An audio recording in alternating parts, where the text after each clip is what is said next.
La independencia de Chile. Para comprender cómo se produce la independencia de las colonias latinoamericanas, y en particular de Chile, respecto de España, vamos a analizar varias posturas y antecedentes. Entre las causas externas más famosas destaca la Ilustración, que fue un movimiento político y filosófico surgido en el siglo XVIII, cuyo propósito principal fue establecer una crítica hacia las monarquías absolutistas y reafirmar los derechos de las personas. Este proceso de la Ilustración pedía un equilibrio entre los diferentes poderes del Estado y postulaba la idea de la soberanía popular, planteando que ésta residía en el pueblo y que éste debía escoger a sus autoridades. Todas estas ideas van a llegar a Latinoamérica por medio del viaje de criollos hacia España y van a penetrar con fuerza durante el siglo XIX. Una segunda causa externa sería la Revolución Francesa, que va a aplicar muchos de los ideales ilustrados en su lucha contra la monarquía francesa, utilizando conceptos como la igualdad o la libertad. Una tercera sería la independencia de Estados Unidos, que será el ejemplo más cercano, pues se produjo en el mismo continente. En este caso, se va a generar una constitución política que va a abrazar las ideas ilustradas y se apostará fuertemente por un sistema republicano. Otro punto que se suele mencionar en los estudios históricos es el malestar que había dentro de la élite criolla, puesto que durante todo el proceso colonial habían sido excluidos de los cargos políticos y estos serán dados únicamente a los españoles que habitaban América. También reclamaban la censura de libros que llegaban a esta parte del mundo y la baja calidad en términos de educación en la colonia. Los criollos, al ser los hijos de españoles nacidos en América, habrían desarrollado una fuerte pertenencia con las tierras americanas, algo que poco a poco comenzó a chocar con los intereses de la monarquía española. Durante el siglo XVIII, España se encontraba en una fuerte crisis económica debido a los derroches de su nobleza, por lo que, cuando la dinastía Borbón llega al poder en España, intenta fortalecer los mecanismos de control y hace más eficiente la administración de la metrópolis en América, creando nuevos organismos y cargos, algo que si bien va a mejorar los ingresos percibidos en España desde las colonias, también se va a traducir en quitar aún más poder a los criollos.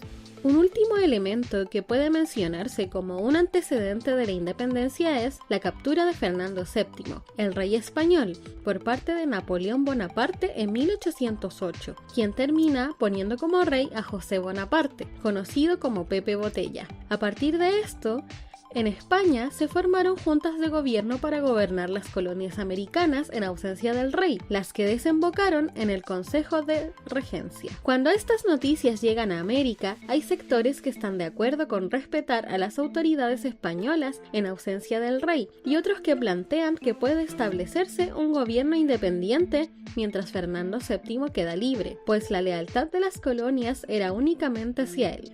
En América se forman diferentes juntas de gobierno, las que si bien no tenían como objetivo en un inicio la independencia propiamente tal, sino que mostrar obediencia al rey, sí buscaron aplicar reformas que satisfacieran a los habitantes de la colonia. Aquí llegamos al proceso conocido como la Patria Vieja, que va desde 1810 a 1814, donde se da, por ejemplo, la primera Junta Nacional de Gobierno, cuyo cabildo abierto del 18 de septiembre de 1810 decidió formar una junta de gobierno autónoma que declara su lealtad al rey Fernando VII y aplica reformas como el libre comercio con todas las naciones, convocar elecciones para un Congreso Nacional, disolver la Real Audiencia, quitar los impuestos a los útiles para la enseñanza o establecer relaciones con la Junta de Buenos Aires. El Congreso Nacional sería disuelto poco después, tras una serie de intervenciones militares de José Miguel Carrera, quien terminaría obteniendo el control del gobierno. Algunas de sus principales medidas sería crear, por ejemplo, los primeros símbolos patrios, establecer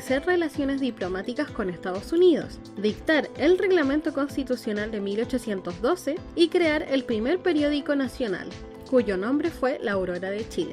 Tras todo esto, aparece en escena el virrey del Perú, Fernando de Abascal, quien en 1813 envía tropas a Chile para establecer el orden monárquico. Sería José Miguel Carrera quien asumiría como el general en jefe del ejército y quien formaría en 1813 una junta nueva, la cual se caracterizaría por fundar el Instituto Nacional, la Biblioteca Nacional o bien el decreto de la libertad de imprenta.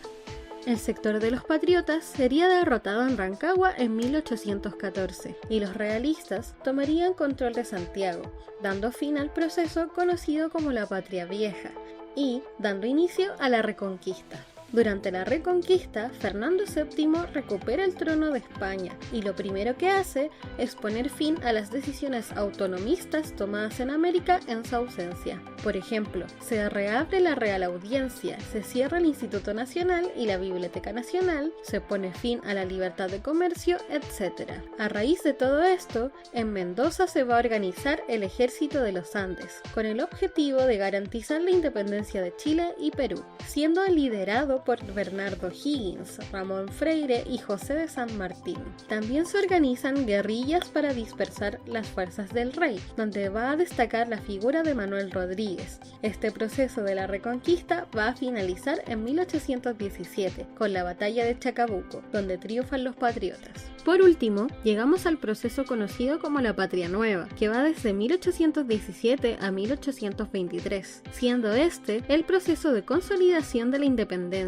El Cabildo Abierto de Santiago nombra a Bernardo Higgins como director supremo de Chile, y este se va a dedicar a la construcción del naciente Estado, así como a preparar la expedición libertadora del Perú. En 1818, el 1 de enero, Bernardo Higgins declara la independencia, aunque habrían algunos problemas y batallas más por finalizar, como sucedió en abril de 1818, cuando los ejércitos patriotas y realistas se encontrarían en Maipú, y con el triunfo patriota la independencia quedaría finalmente sellada. Ahora vamos a analizar las principales interpretaciones sobre por qué se produjo la independencia. La primera es la interpretación liberal patriótica, que es la que más se suele mencionar en los colegios y que plantea un antagonismo entre los sectores criollos y los peninsulares. Pone el énfasis en la búsqueda por la libertad y un fuerte sentimiento anticolonialista. El factor esencial que ayudaría a los grupos criollos a fundar un nuevo orden sería justamente el despotismo español y el naciente sentimiento nacionalista que se habría formado en el periodo. Una de las principales críticas que se le hace a esta tesis es que es incorrecto decir que todas las personas en Chile estuvieron de acuerdo con el proceso de independencia, pues inclusive había indígenas y criollos que pelearon del lado del bando realista español, por lo que es correcto asegurar que había fragmentación de tendencias y que las guerras de independencia fueron mayormente guerras civiles. La segunda gran interpretación sobre por qué ocurren las guerras de independencia es la llamada tesis Lynch, que se basa más en factores socioeconómicos. Esta tesis plantea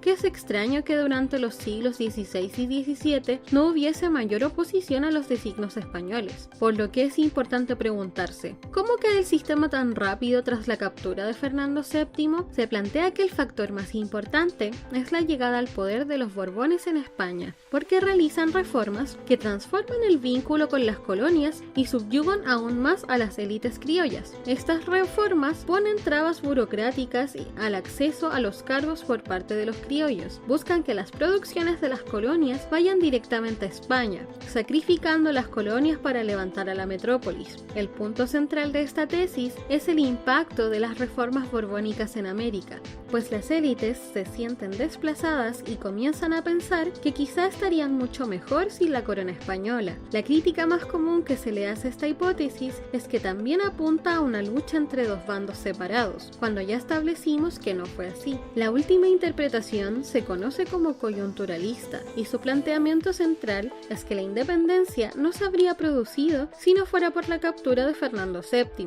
por parte de Napoleón Bonaparte y la crisis de la monarquía española. Esta tesis se basa en las causas externas y plantea que la primera Junta Nacional de Gobierno no tuvo intenciones de proponer la independencia, sino que se hizo para definir qué hacer mientras el rey se encontraba cautivo. Se culpa al virrey de Perú y a la corona española por sus políticas agresivas y represivas durante el proceso de la Reconquista, donde, por ejemplo, se prohíben las reuniones y las fiestas, estableciendo que estos habrían sido el punto que terminaría por unir a los independentistas americanos. La crítica más común a esta tesis es que no aborda demasiado los temas como el resentimiento de las tesis criollas o económicas mencionadas en otras posturas. Esperamos que este video te haya sido de ayuda y te animamos a dejarnos tus comentarios. Se despide nuevamente Retroscopio Educativo.